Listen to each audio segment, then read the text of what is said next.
नमस्कार, जय हिंद। मेरा नाम है किशन हुसैन और ये वीडियो में मैं एयरफोर्स जो आपका जो एग्ज़ाम है 13 तारीख से आप जब देने जाएंगे तो आपकी जो माइंडसेट वो क्या होनी चाहिए एज एन एस्पिरेंट उसके बारे में बताऊंगा। तो सुबह ही मैंने एक वीडियो अपलोड किया है कि आपको कौन कौन से डॉक्यूमेंट ले जाने हैं, तो अगर आप वो नहीं देखें तो देख सकते हैं। 2-2.5 मिनट की वीडियो है, ठीक है। चलिए शुरू करते हैं। देखिए, आपका जो एग्ज़ाम है 13 तारीख अक्टूबर में, ठीक है, 19 तारीख तक इससे एग्ज़ाम है।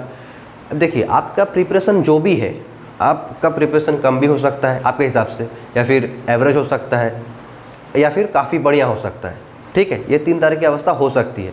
तो आपकी प्रिपरेशन जैसी भी हो, उसमें अगर अच्छी है तो वो कोई बात नहीं है, लेकिन अगर आपको डर लग रहा है कि नहीं काफ़ी कम है या फिर एवरेज है, हो भी सकता है नहीं भी हो सकता है, तो देखिए ज़्यादा टेंशन या फिर प्रेशर मत लीजिए, क्योंकि ज़्यादा टेंशन और प्रेशर अगर लेंगे तो आप अपनी जो एफिशिएंसी है 100% नहीं दे पाएंगे एग्ज़ाम हॉल में, क्योंकि आप उसके बारे में ही सोचेंगे। और अभी सीज़न भी थोड़ा सा बदल रहा है, तो काफ़ी को सर्दी जुकाम ये भी होती है। तो खुद को जितना हो सके सेफ़ रखिए, हेल्दी रखिए, क्योंकि एग्ज़ाम में अगर आपका जुकाम हो यही हो तो वो थोड़ा सा इफेक्ट कर देती है, क्योंकि समय के भी है, साथ में मेंटल हेल्थ भी है। तो फिज़िकल हेल्थ और मेंटल हेल्थ दोनों सही रखना है। जितना हो सके अभी थोड़ा सा लिमिट में खाइए और स्वस्थ रहिए, सबसे पहली बात। सेकंड बात, प्रेशर नहीं लेना है। मैं फिर से कह रहा हूँ, आपका प्रिपरेशन जैसा भी है आपको प्रेशर नहीं लेना है, आपको अपना 100% देने की कोशिश करना है वहाँ पर।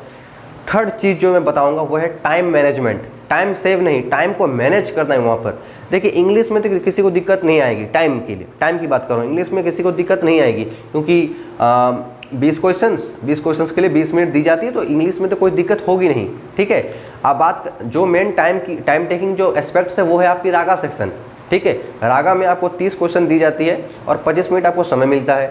रागा तो देखिए, हर एग्ज़ाम में ऐसे कुछ ट्रिकी क्वेश्चन रहते हैं जिससे आदमी फंसता है, जिससे कैंडिडेट्स भी फंस जाता है। लेकिन क्या है, अब सोचिए, मान लीजिए आप बैठे हैं, आपका कोई भी 1-2 चैप्टर 3-4 चैप्टर ऐसा हो सकता है जिसमें आपका उसमें एक्सपर्ट है। सोचिए, अगर कोई है, किसी को परसेंटेज में काफ़ी नॉलेज है, उसको परसेंटेज में काफ़ी कॉन्फिडेंट है कि कुछ भी सवाल आए कर दूंगा, या फिर किसी को टाइम एंड डिस्टेंस के जो चैप्टर वो काफ़ी बढ़िया से समझ आता है, उससे कॉन्फिडेंट है कि टाइम एंड डिस्टेंस रिलेटेड जो भी क्वेश्चन आएगा मैं कर लूँगा, तो ये एक भरोसा रहता है। लेकिन अब क्या हुआ कि आप जब एग्ज़ाम देने गए, वहाँ पर आपको टाइम एंड डिस्टेंस का कुछ क्वेश्चन मिला और वो किसी भी कारण के चलते आपका वो बन नहीं रहा ना, तो उस टाइम पे क्या होता है, वो उसको ईगो में ले लेता है कि यार इतना प्रैक्टिस किया मैंने, मुझे पूरा भरोसा था कि इस चैप्टर से तो नहीं छोड़ूंगा, फिर भी मुझसे क्यों नहीं बन रहा, बनेगा ही। तो वो ईगो में ले लेता है और एक क्वेश्चन के पीछे वो काफ़ी समय बर्बाद कर देता है। याद रखिएगा, आपको समय बर्बाद नहीं करना है। अगर इनकेस आपका किसी भी क्वेश्चन नहीं बन रहा है, चाहे वो मैथ की हो या फिर रीजनिंग की हो, तो उसे आपको एट दैट मोमेंट उसको छोड़ देना चाहिए। रीडिंग पढ़ के आपको क्वेश्चन पढ़ लिए, और हाँ, मैं इसमें कुछ ऐड करना चाहता हूँ कि क्वेश्चन को काफ़ी बढ़िया तरीके से पढ़िए, ऑप्शन भी काफ़ी बढ़िया तरीके से पढ़िए, क्योंकि होता क्या है, हड़बड़ी में हम क्वेश्चन को उतना पढ़ते नहीं है, बीच में कहीं नोट उट रहता है तो हम उसको ध्यान नहीं देते हैं और गलत कर देते हैं। इसलिए क्वेश्चन को बढ़िया से पढ़िए और जो ऑप्शन है उससे भी काफ़ी बढ़िया तरीके से आप पढ़िए। अगर क्वेश्चन पढ़ के आपको समझ में आया कि हाँ ये ऐसे ऐसे करके बन जाएगा, तो आप उसको कोशिश कीजिए बनाने के लिए।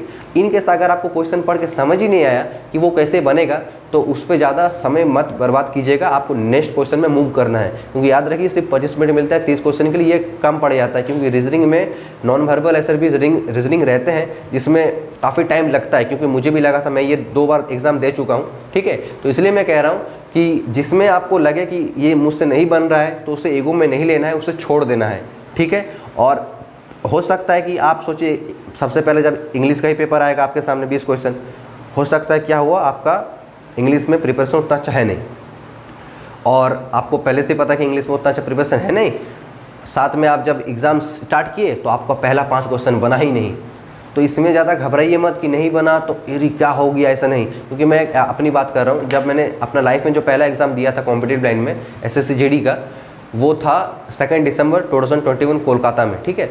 तो लाइफ का पहला एग्ज़ाम है वो, ठीक है। मैंने उसको देने गया, तो जब एग्ज़ाम स्टार्ट हुआ ना, तो सबसे पहले मेरा अप्रोच था उस वक्त कि सबसे पहले रीजनिंग करूँगा, क्योंकि इकट्ठा क्वेश्चन आता है। एयरफोर्स में तो सबसे पहले इंग्लिश आता है, फिर वो ख़त्म होने के बाद आपका रागा सेक्शन खुलता है।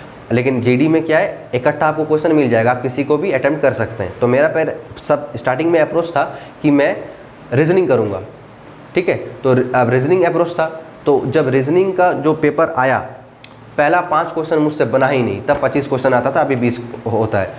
पहला का 5 क्वेश्चन मुझसे बना ही नहीं और मुझे डर लगना शुरू हो गया, अरे यार क्या हो गया, 5 क्वेश्चन मुझसे नहीं बना, रीजनिंग का भी प्रैक्टिस करके आए थे। और ऐसे भी जब पहली बार आप जाएंगे एग्ज़ाम देने तो आपका माइंड में तरह तरह का डर, नर्वसनेस रहेगा। और जब मेरा फर्स्ट टाइम था, शुरू किया तो पहला 5 क्वेश्चन मुझसे बना ही नहीं, थोड़ा सा टेंशन आना शुरू हो गया। लेकिन उसके बाद से 6 नंबर से लेकर 25 तक, यानी जो टोटल 20 क्वेश्चन वो बन गया और सब सही भी गया था, क्योंकि आंसर की जब निकला तो मैंने उसको देख पाया था। तो इसलिए अगर इनकेस ऐसा भी हो सकता है किसी भी सेक्शन में अगर आपका पहला 3-4 क्वेश्चन 5 क्वेश्चन नहीं बना है तो ज़्यादा टेंशन मत ले लीजिएगा, हो सकता है बाकी का बन जाए।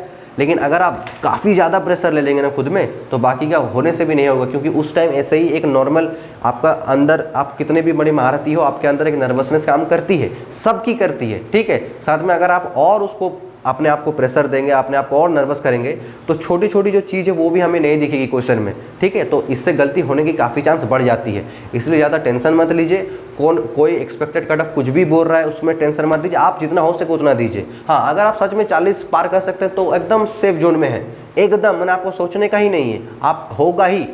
लेकिन इसका मतलब ये थोड़ी किसी अगर 35 आया तो उसका नहीं होगा, 36 आया तो नहीं होगा, कट ऑफ किसको पता है, ठीक है। अभी तो एग्ज़ाम हुआ ही नहीं, एग्ज़ाम होगा, फिर कई चैनल में खुद भी कराऊंगा कि कौन कितना क्वेश्चन अटेम्प्ट किया है, उसमें एक एवरेज कितना गलत हो सकता है, उसमें आपका जो क्या हो सकता है, फिर एक डेटा आती है। अभी तो एग्ज़ाम हुआ ही नहीं तो अभी से एक्सपेक्टेड कट ऑफ की क्या मतलब है। तो इसलिए आप देखिए कि आप कितना दे पा रहे हैं, आपसे जितना बन सकता है आप उतना उस पर कोशिश कीजिए और उतना अटेम्प्ट करने की कोशिश कीजिए। लेकिन ऐसा नहीं कि अटेम्प्ट के चक्कर में आप नेगेटिव खा गए, क्योंकि 0.25 का नेगेटिव भी है, ठीक है। इसलिए ध्यान देना है कि गलती ज़्यादा नहीं करना है, अटेम्प्ट पे फोकस कम कीजिए, एक्यूरेसी पे ध्यान दीजिए और टाइम मैनेजमेंट करने की कोशिश कीजिएगा। एग्जाम हॉल में मैं बार बार कह रहा हूँ, टाइम मैनेजमेंट बहुत ज़रूरी है एग्जाम हॉल में, ठीक है। तो मैं फिर से एक समराइज़ करता रहा हूँ इस वीडियो को कि पहले फिजिकल हेल्थ सही रखना है, दूसरा आपका मेंटल हेल्थ सही रखना है, कीप काम, शांत रहना है, कुछ भी हो जाए, क्वेश्चन बने ना बने, शांत रहना है, ठीक है। मिलते हैं नेक्स्ट वीडियो में। अगर आपको कुछ भी दिक्कत हो तो आप कमेंट कीजिए। टेक केयर, जय हिंद।